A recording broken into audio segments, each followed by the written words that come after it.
School reporting for BBC School Report. The headlines. Is social media bad for our health? Is it difficult to be a teenager in 2018? Is poetry still relevant to teenagers? Stay with us to find out more. First, we're going to our reporters at the Millennium Centre in Cardiff Bay, where students learn broadcasting skills at a BBC workshop. Hi, I'm Tilly and I'm going to find out what it's like to be a teenager in 2018. I think as teenagers nowadays we get a lot more privileges. We are able to go to school, get an education. We're allowed to go to sports teams. We have access to internet sites, and one of the main parts of our lives is social media. I think social media is not the best thing. It's good if you want to chat with your friends and take pictures, but personally for me, I've known people that have been cyberbullied. Social media, personally to me, is a big part of my life because I go on holiday a lot and I make a lot of friends, so I like to stay connected. It's a lot more different now than it was 20 years ago being a teenager, because you used to go out as much as you liked and then just come back for dinner without your parents even minding, whereas now we have to arrange it for ages and then we finally go out, which is just boring.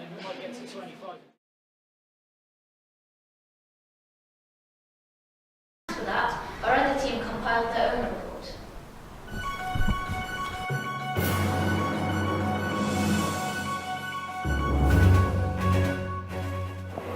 Do you think society could be improved by the way people stereotypically think of teenagers? I think society stereotypically thinks of teenagers as untrustworthy or mischievous. However, I believe that not all teenagers should be judged on one person's actions. So I think that the way modern society portrays teenagers is incorrect, as not everybody is the same as each other.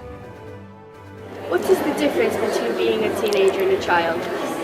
As a teenager, you are trusted more and you have more freedom to do things that you like, such as go out shopping with your friends or doing stuff independently instead of having to be helped by an adult. That's definitely something to think about. The big question sparked by the day was, is social media bad for our health?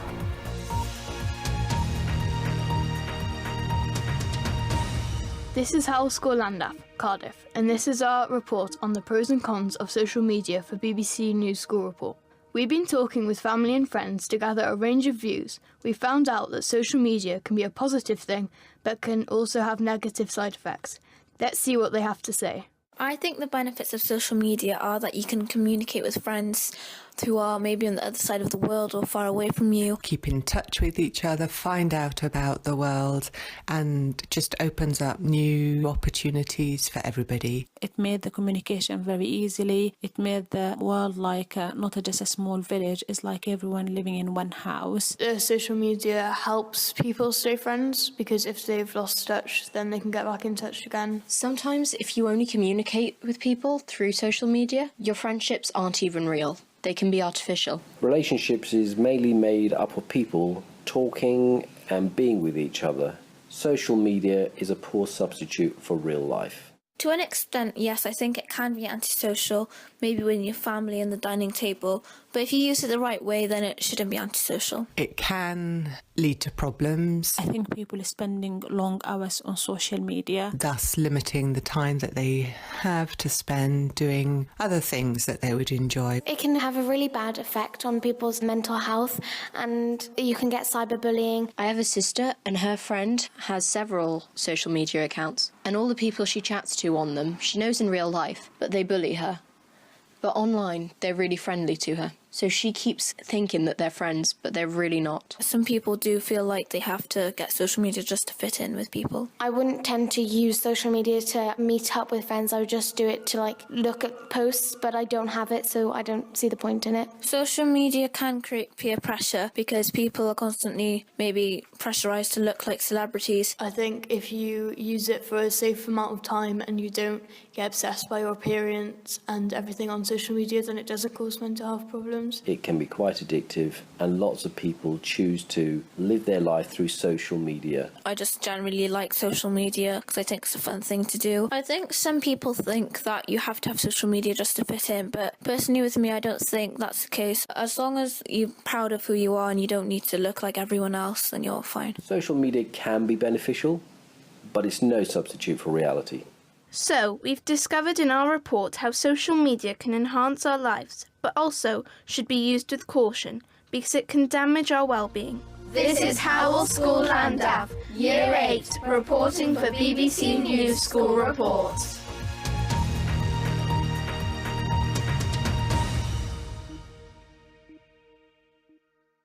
In other news, Howell has got a school pet with a difference.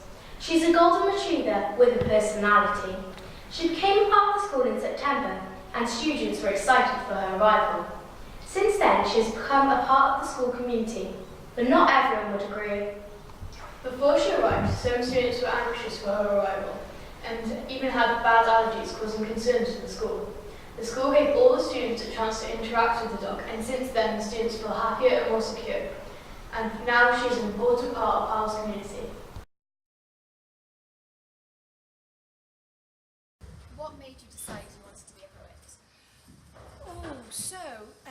I went to university when I was 28, so I went as a mature student, and that was when I discovered poetry. So I was doing my degree in English literature and creative writing, and I had the poetry module as well, and I loved it.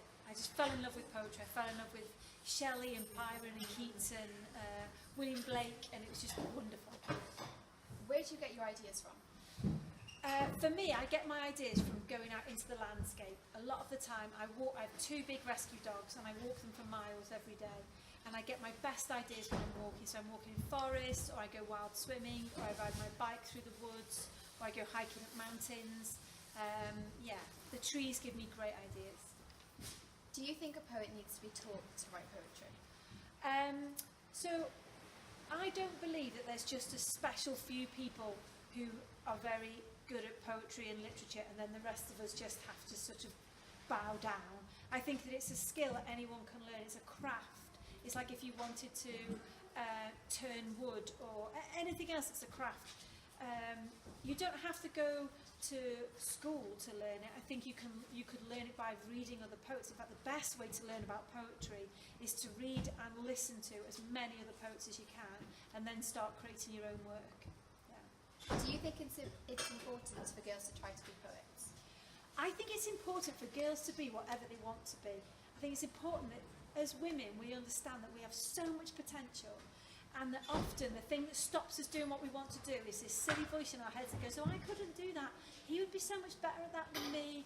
I couldn't really, maybe I shouldn't do that. Maybe I should be quiet. Maybe I should shut up. Maybe I should let someone else do it. No. I think we should step up. If we want to be a poet, be a poet. If we want to be a journalist, be a journalist. Work hard at it. Put the time in. Put the effort in. Put the research in. Work really hard and do it. What's your favourite poem? My favourite poem is a poem by an American beat poet called Anne Waldman, and it's called Fast Speaking Woman. You can look it up. She wrote it in the 1970s. It's a feminist chant. I'm the fast-speaking woman, I'm the green-skinned woman, I'm the Babylonian woman, she's just this beautiful, big, long chant poem about all of the different things that we have the potential to be as women. It's my favourite poem.